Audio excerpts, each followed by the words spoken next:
Well, hello everybody. Jim Rothermich, Iowa Appraisal here. Going to do a new uh, Land Talker TV YouTube today, and I've got a very good person today that I'm excited to have, and that's Rod Leman of Growthland, and he is very knowledgeable about the pork industry. And I will say, I put a lot of land auction results out there on social media and my newsletter, and I've had bankers ask me, why don't you put some information about hog finishers or hog facilities and talk about that some? And I haven't been able to do that, but we're going to do that today on YouTube, on Land Talker TV. So just going to introduce myself. I'm Jim Rothermich with Iowa Appraisal. I'm a land appraiser with Iowa Appraisal, and I also sell data to Land Hero. Land Hero is a subscription-based service, and that allows you to get high quality comps, land comps that I use every day. So that's a little bit about me, and so I want to introduce Rod. And Rod, kind of tell us a little bit about yourself. Well, sure. Thanks, Jim. Thanks for having me today. Uh, well, I'm an old hog farmer, I guess you would say.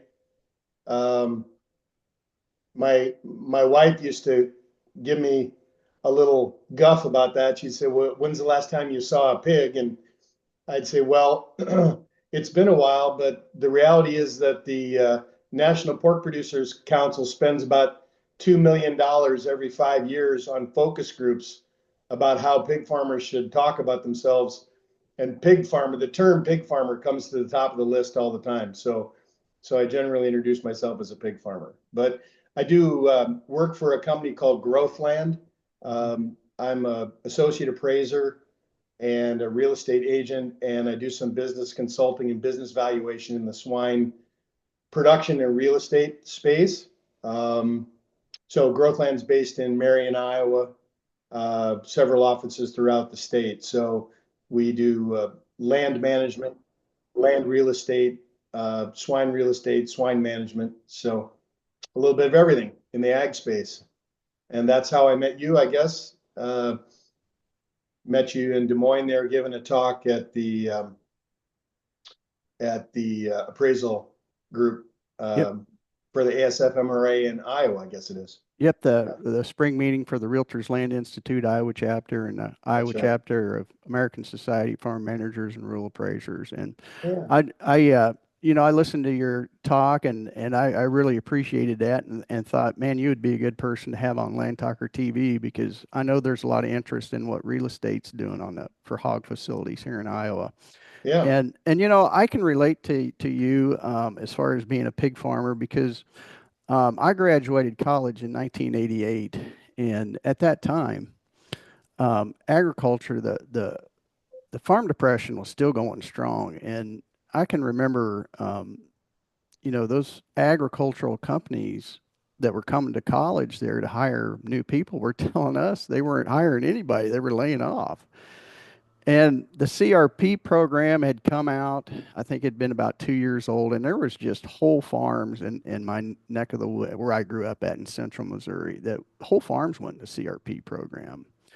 And there was a Mormon's warehouse in the town that we lived in. It was a huge warehouse, and there was pig feed stacked to the roof, trucks going in there, out of there all the time.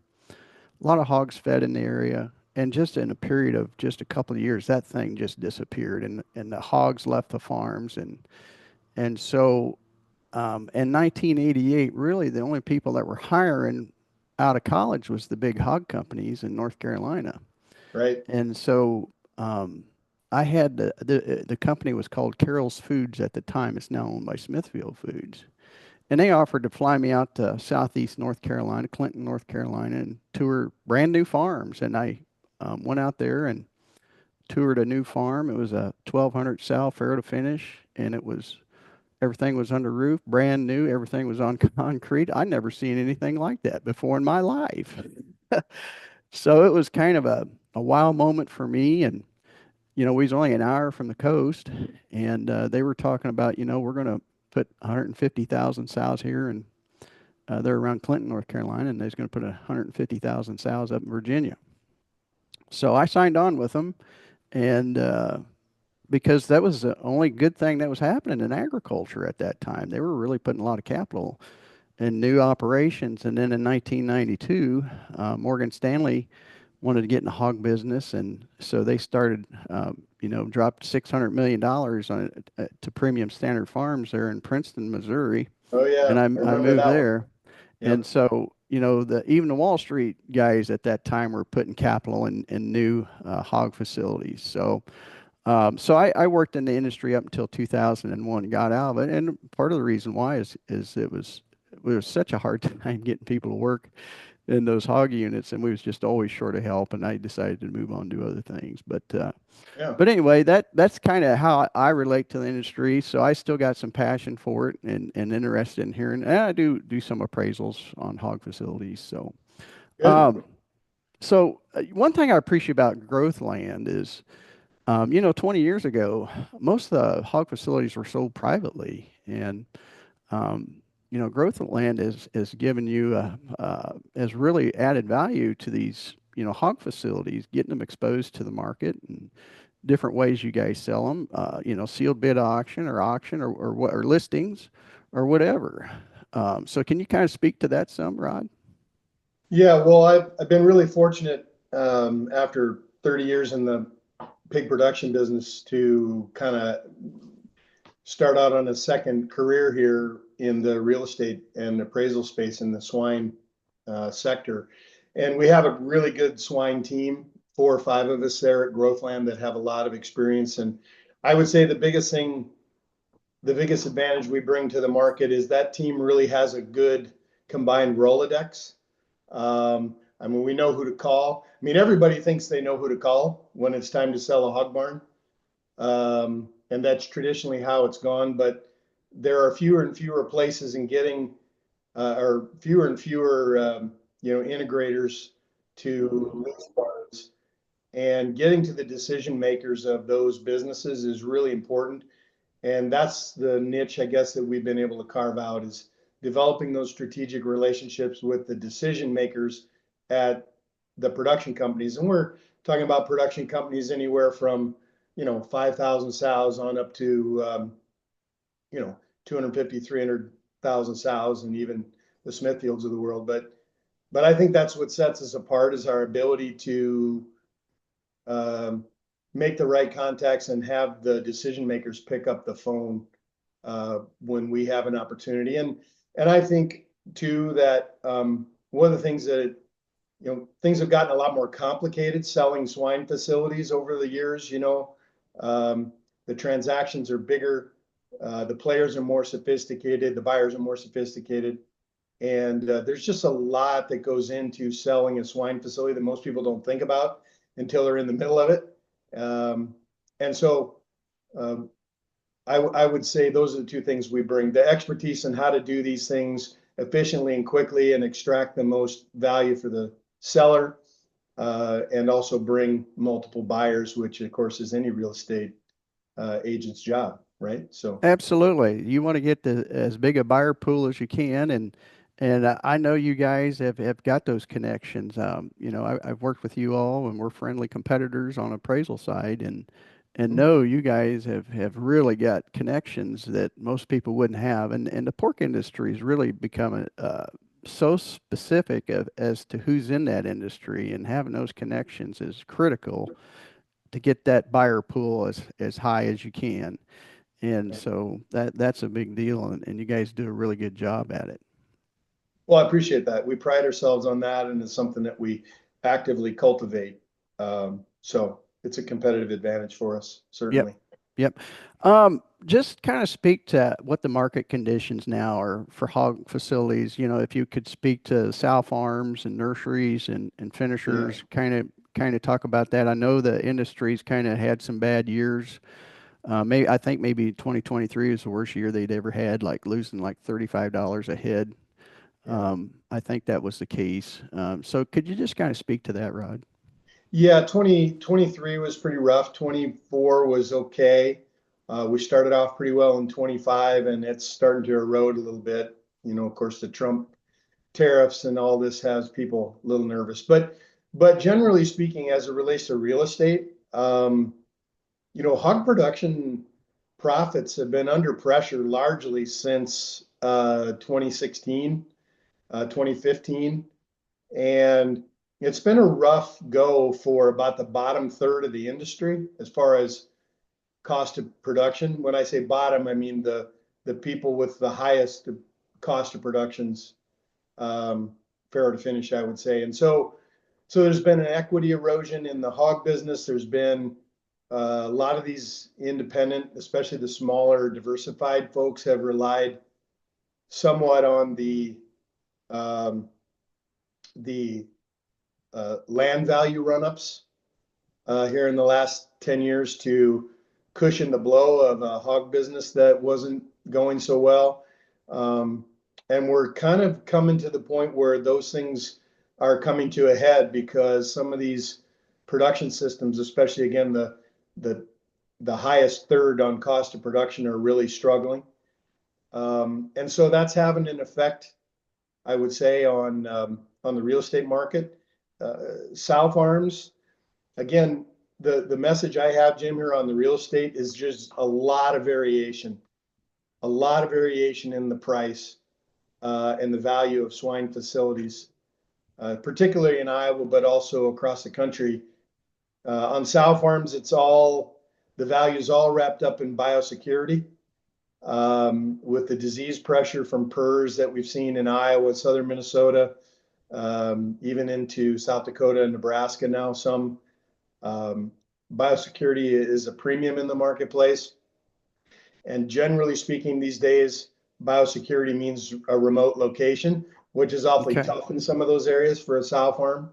Um, so we're seeing large valuation trends on sow farms. We've recorded some no sales in Iowa on farms. I would say, 1,200 sows and down. We've recorded some sales that were quite a bit below book value and appraised value on some bigger farms. And then we've seen some strategically placed farms in Indiana, Illinois, Missouri, uh, holding their value quite well. So the key for sow farms is good biosecurity demonstrated by good production history, primarily um, the PRRS and PED uh, uh, disease issues. So again, widespread in the values, depending Hmm. on location. That really the old real estate adage, location, location, location, really applies to swine real estate assets. Nurseries are holding their own as long as they have contracts, I would say. Um, the problem is the number of producers that have moved away from nurseries is creating a bit of a buyer pool shortage because the contracts aren't very securable as they were maybe 10 or 15 years ago. The industry's moved largely to wean to finish, and so that's pressuring values there. Again, good contract, good location, good management. Um, those can still be good investments. Now, let me ask you a Yeah, question yeah. on the nurseries. So when you say good location, you're saying on sow farm it's kind of, away from other hogs, but a nursery, would that be close to a feed mill Yeah, or strategic locations, close to a finishing pod, close to a feed mill. Um, you know, in an area where there are several producers that still demand nurseries.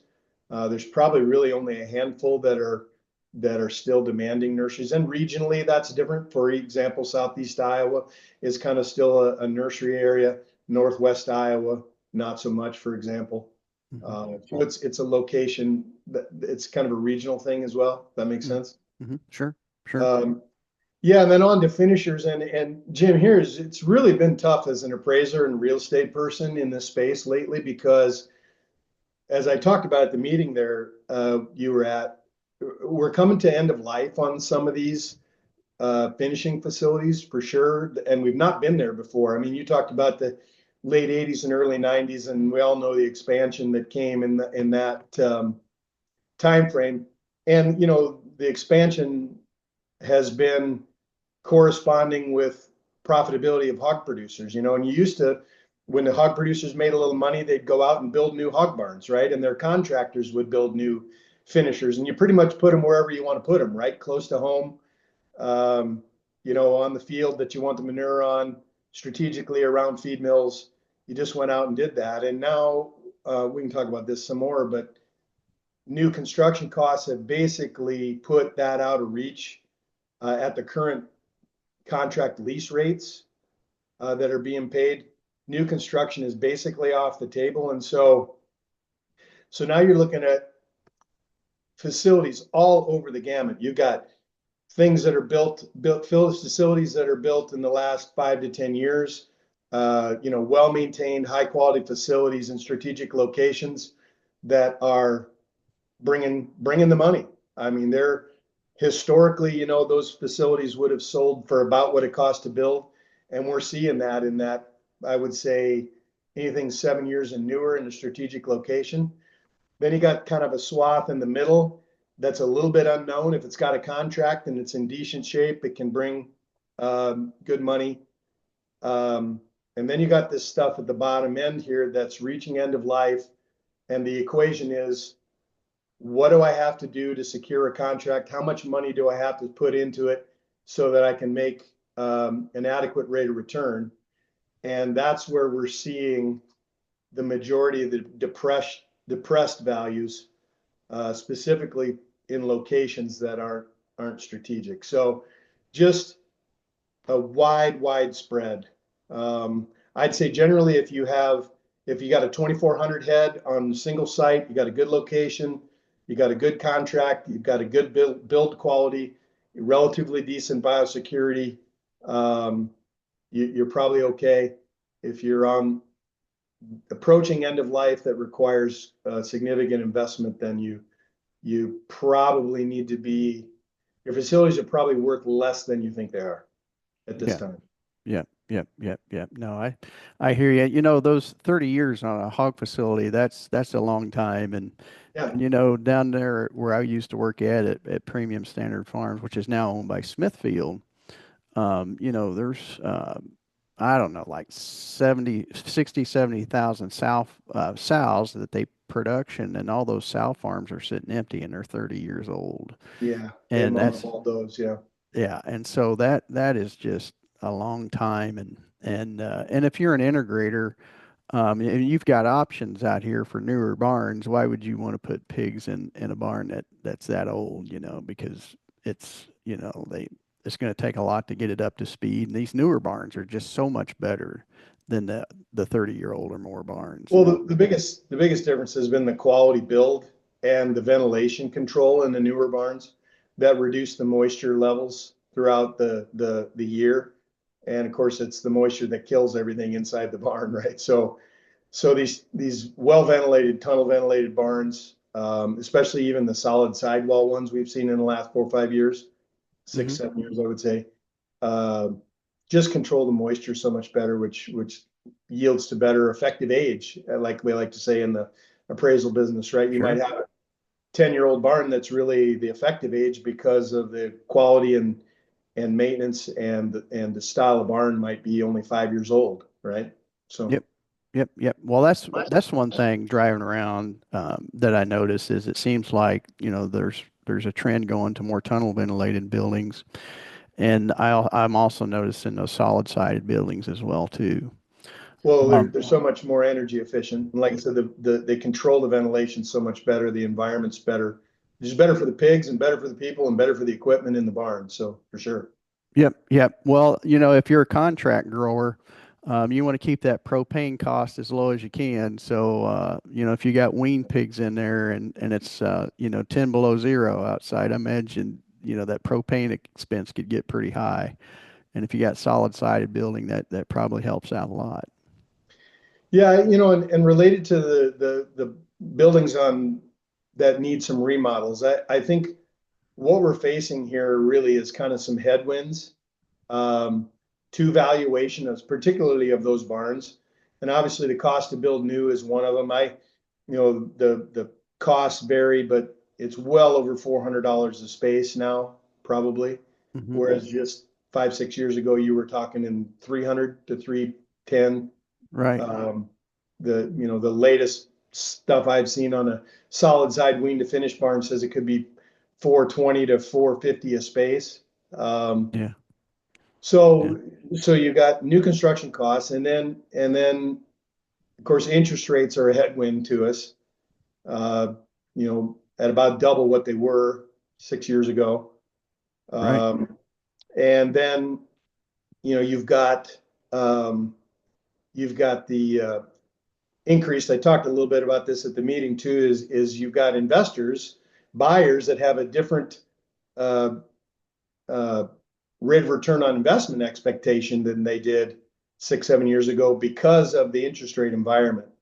Um, if you can go out and buy a T-bill for 4% and earn 4%, right? A hog barn at a 7% rate of return doesn't look so great Right. uh, as it did when you were only getting 1% on a T-bill. So I think those are some headwinds. And then the biggest problem is that rents or lease rates from the producers to the contractors have really not changed in the last 10 or 15 years. I mean, we've been in that 42 to $44 range for wean to finish space for all-in contract rate since probably 2013, 2012, maybe. Um, and so also what's fighting us is the operational costs of these barns have gone up. Maintenance costs, equipment costs. One of the huge ones that we're seeing is property insurance. Property insurance rates, especially in the Midwest here with some of the storm damage, derechos and tornadoes and things that have gone through. We've seen property rates on a 2,400 wean to finish barn almost double in the last 4 or 5 years. Um, and when your top rate, your revenue's not changing, right? As a contractor, and your costs are increasing. Um, and on top of that, your buyer pool has a increasing rate of return expectation. The only place for all that to leak out in lots of ways is in the sale price. Hmm. Right. Right. So and again, it's just huge variation in the prices right now. We're just in a kind of a weird adjustment time frame. Um, I think long term you have to be bullish on real estate values. Basically, we haven't built barely any new finishing barns or wean to finish barns in the last 3 or 4 years or 5 years. We've been on kind of a self-imposed moratorium, mostly having to do with construction costs and interest rates. But at some point, that's going to take hold, and I think there's opportunities now. I don't like to predict bottoms, but I sort of feel like the bottom's in Yeah. estate thing, especially as it relates to finishers. Because you got to think demand is going to be there going forward in the Western Corn Belt, and still a great place in the world to raise pigs. And um, you know, the producers will get back to profitability. And one thing they've shown is when they're profitable, they grow. And the best producers are going to grow through that sort of thing. Structurally, there's some problems in the bottom third of the industry as far as integrators or producers go, but the top third can do about whatever they want, Jim. Sure. Sure. Sure. Well, I can speak to that, opportunities here in the Midwest that are pro livestock, say like North Carolina, they have a moratorium on hog farms, so they can't expand. Right. They're stuck. And so if there's any future expansion, it would have to happen here in the Midwest. And so that there's definitely some opportunities. And I go to the World Pork Expo and listen to, oh, I can't think of his name, but he's always saying, just be patient. We'll work through this, and good times are coming. Yeah. And talking about those contracts, I definitely can see where the operational costs have skyrocketed, and then the payments on those contracts haven't changed. Back when I was in the industry, typical contract for it could have been a feeder to finish barn. It was 10 years. Yeah. and I think the payment was around 35 bucks a space, something like that. And there was a lot of people that could cash made that work. Oh yeah, And yeah, and I think there was times people didn't put any money down. They just, oh yeah. put the barn up in 10 years, had it paid for. Well, And just, back in the day in the 90s, that was true. I mean, those barns, of course, they had to have that kind of rate of return on them because it was such an unproven concept back then. Okay. I mean, that was a risky investment, sort of a new idea, right? yep. In hog farming in the Midwest. The Southeast had been doing it for a little while, Wendell Murphy and such, but in the Midwest, you know, you build a hog barn, it wasn't as sure a deal. And ironically, over the last 30 years, those have been one of the most solid investments that a farmer could have made in their operation, all the way, probably all the way through even today until the run up in construction costs, I would say. Those have been such solid investments, wealth building platforms for farming. And I would say it brings me to a bigger point, and that is, one of the things we've been talking about at Growthland is just kind of a cross ag. Um, you know, we're struggling to see without significant changes in land values or top line growth or cost or whatever. And we're not talking about just hog barns, but we're just struggling to see how we're going to create wealth, significant wealth in this ag space going forward. Everything just wound so tight. Um, Prices, interest rates, operating costs, um, and margins are thin everywhere. Hmm. In grain farming and hog farming, cattle guys seem to be doing a little better. Um, Chicken guys have AI, which is that's been a blessing as much as a curse, I guess. But it just seems like it's hard to see, how there's going to be a lot of wealth created, especially by maybe again the bottom third of the operators in the ag space.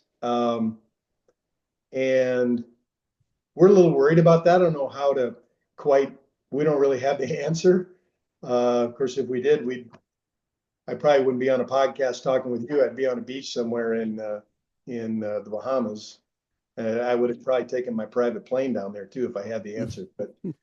But it's definitely a challenge going forward. The hog producers particularly, are struggling still with a kind of a margin structure issue. I don't know if you've seen, but there's some data out that shows the hog producer share of the retail dollar has gone from about 40 cents on the dollar in the 80s and 90s down to under 25% of the retail dollar now that the producers get. And so it's no wonder that the producers are struggling a little bit, and it's no wonder they've not been able to afford to raise the top line revenue for their contractors. Um, it's just been a struggle, and it's really created. This whole theme is about variation, really variation from high to low in hog real estate, variation from high to low on balance sheet health of, I think, grain farmers, balance sheet health of hog farmers, high to low. It's just created a wide disparity of the health of the operators within ag, but particularly in the swine sector. So that's a challenge going forward. Sure, sure. Rod, we need to be wrapping this up. How do people get a hold of you if they've got a hog finisher they want to sell, or a sow farm they want to sell, or maybe want to buy one? Yeah, well, great. We obviously we have a web presence, website, growthland.com. All of our listings are there. Um, uh, we have all of our team members are listed on the website. That's probably the best thing. If you go to the website and you can enlist in our mailing list, we have an email list that goes out every time there's a new listing, so you can stay up to date on all of our swine properties as well as land um, properties and all of our other services by going to our website. So yeah, I appreciate the opportunity to talk today, and my phone number's on the website too, along with a picture of me. So if you can't remember my name, look for the old guy with the scruffy beard on the website. So Yep, yep. You have a very good website, and I know there's new listings all the time on there, hog facilities and land listings. So check it out. And so I'm just going to wrap it up. Thank you for being on Land Talker TV, Rod. And this is Jim Rothermich with Iowa Appraisal and Land Hero signing off. So we'll talk to you next time. Thank you. thanks, Jim.